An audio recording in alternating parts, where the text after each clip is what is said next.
So guys, আগে ভিডিওটা দেখেন, পরে আমি কিছু কথা বলতে। আমি তোমাকে অনেক জ্বালাই, তাই না?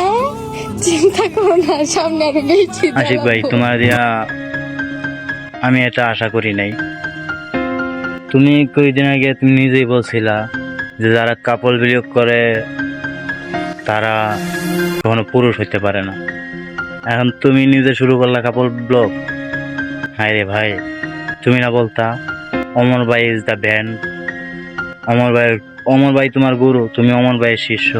তাহলে আজ কেন অমর ভাইয়ের নাম বেচা বৌনিয়া ক্লাব কাপল ভিডিও বানাইতেছো? হ্যাঁ রে ভাই, তো একটা কথা বলি, আগে যেমন ছিলা তেমনই ভালো ছিলা, এখন বৌনিয়া ব্যবসা শুরু করছো, ভালো হ্যাঁ। Я вечно молод, но увы не вечен. Лечу по жизни, как судачий венчик. Мои друзья — это заряд картечи. Если не помогут речи, то я